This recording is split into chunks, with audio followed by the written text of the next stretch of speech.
요엘 선지자는 어제 본문부터 여러 계층의 사람들에게 메뚜기 때 재난에 대해 슬퍼하며 그 심각성을 깨달으라고 권고하고 있습니다. 어제 본문 2절에 늙은 자들, 즉 가장 많은 것을 경험한 노인들에게 경고를 하고, 이어 5절에 취하는 자들, 즉 소출을 소비하는 그들에게 경고를 합니다. 8절에 너희는 이란 대명사는 모든 백성을 가리키고, 11절의 농부들은 그 소출을 내는 생산자들을 가리킵니다. 그 모든 사람에게 경고한 다음 오늘 13절에서 제사장들, 어찌 보면 가장 많이 종교의식을 경험한 그들까지 메뚜기 때 재앙에 대해 슬퍼하며 그 심각성을 깨달으라고 말하고 있습니다. 어느 계층 따질 것 없이 모든 사람이 요엘 선지자의 경고의 메시지를 들어야 하는 것입니다. 특별히 오늘 본문 13절을 보면 드릴 재물이 없어서 제사를 못 드리는 상황이 되었음을 알 수 있습니다. 메뚜기 떼로 인해 폐허가 되었기에 곡식으로 드리는 소제도 드릴 수 없고 또 포도주를 부어 드리는 전제도 드릴 수 없게 된 것입니다. 백성의 마음도 너무 아팠겠지만 제사를 드리고 싶어도 드릴 수 없는 제사장의 마음은 찢어졌을 것입니다. 메뚜기 떼의 재앙에 대한 경각심을 일깨운 후에 요엘 선지자가 모든 백성에게 외칩니다. 14절 말씀인데요. 너희는 금식일을 정하고 성회를 소집하여 장로들과 이 땅의 모든 주민들을 너희 하나님 여호와의 성전으로 모으고 여호와께 부르짖을지어다. 사실 여호와께 부르짖으라는 선포는 오늘 본문의 주제일 뿐 아니라 요엘서의 핵심이라고도 할 수 있습니다. 재앙과 재난이 닥쳤을 때 우리 인간은 공포와 좌절과 낙심, 때로는 원망과 분노를 느끼게 됩니다. 어떠한 감정을 느끼든 간에 우리가 해야 할 일은 금식하고 예배하며 하나님께 부르짖는 것입니다. 하나님 앞에 낮아지는 것입니다. 하나님 앞에 엎드리는 것입니다. 하나님 앞에 겸비하고 겸손한 자세로 매달리는 것입니다. 15절의 말씀을 보면 메뚜기 떼의 재앙이 끝이 아님을 알 수 있습니다. 슬프다 그날이여 여호와의 날이 가까웠나니 곧 멸망같이 전능자에게로부터 이르리로다.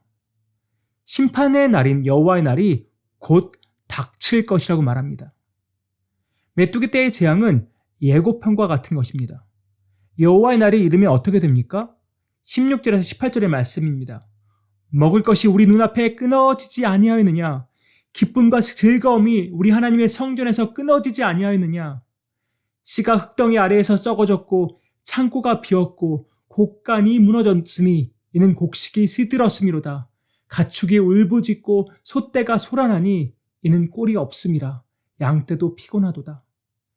성전에도 즐거움과 기쁨이 끊어지고 사람들의 곰핍함이 극에 달하고 가축들도 먹을 것이 없어 당혹하게 된다고 말합니다. 메뚜기 떼의 재앙이 임했고 앞으로 더 큰 심판의 날이 임할 이때에 해야 할 일이 무엇입니까? 바로 여호와께 부르짖는 것입니다. 19절, 20절 말씀이 바로 여호와께 부르짖는 모습입니다. 사람도 짐승까지도 여호와께 부르짖고 있습니다. 우리가 겪고 있는 코로나 바이러스 팬데믹 상황을 어떻게 해석해야 할까요? 지금의 이 상황 말고도 세계 곳곳에서 일어나는 자연재해를 어떻게 이해하고 해석해야 할까요? 모든 재해와 재앙을 무조건 죄와 연결시키는 것은 무리일 것입니다. 그리고 믿는 사람에게는 재앙과 재해가 닥치지 않을 거라는 착각을 해서도 안 됩니다. 재해뿐만 아니라 세상에 일어나는 모든 일에는 하나님의 뜻이 숨겨져 있는 것은 분명합니다.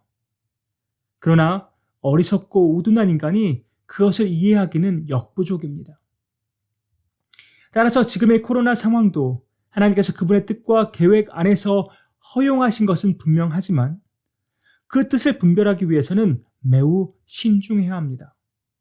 함부로 자의적으로 해석하려고 해서는 안 됩니다.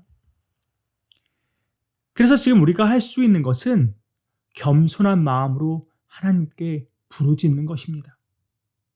하나님의 뜻이 무엇인지 아는 것도 중요하지만 더 중요한 것은 하나님 앞으로 나아가 부르짖는 것입니다. 하나님께 부르짖기 위해서 계속해서 나아갈 때 하나님의 그 크고 높으신 뜻도 조금씩 헤아리게 될 줄 믿습니다. 앞서 13절에서 소제와 전제를 드릴 재물이 없어 제사를 드릴 수 없는 안타까운 상황을 보았습니다. 현재 우리 상황과 비슷하다고 느끼시는 분들도 계실 것 같습니다. 비슷하지만 다르기도 합니다. 우리가 지금 성전에 나아가 대면으로 하나님께 예배를 올려드릴 수는 없지만 하나님께서 이미 우리에게 허락하신 온라인이라는 도구를 통해 하나님께 나아가 예배를 드릴 수 있다는 것입니다. 역사적으로 큰 전염병이 수차례 있어 왔습니다. 그 당시 성도들은 어떻게 예배를 드렸을까 상상할 때 그래도 우리에게는 온라인이라는 귀한 도구가 있어 참 감사하다는 생각이 들었습니다. 온라인을 단순히 편리성을 제공해주는 도구로만 여기면 안 됩니다. 이렇게 힘들고 어려운 상황 속에서 하나님께 나아갈 수 있는 소중한 통로로 여기면 좋겠습니다. 온라인이라는 도구를 우리가 동일하게 갖고는 있지만 하나님께 나아가는 태도는 모두 천차만별일 것입니다. 어떠한 마음가짐과 태도로 하나님께 나아가고 계십니까? 혹시 재미로 보는 온라인 방송의 하나로 여기고 계시지는 않습니까? 온라인이란 도구가 우리에게 있다는 것은 그 옛날 재난이 닥치면 하나님께 나아가는 것조차 어려웠던 믿음의 선배들에 비해 우리는 큰 은혜와 복을 누리고 있다는 증거입니다.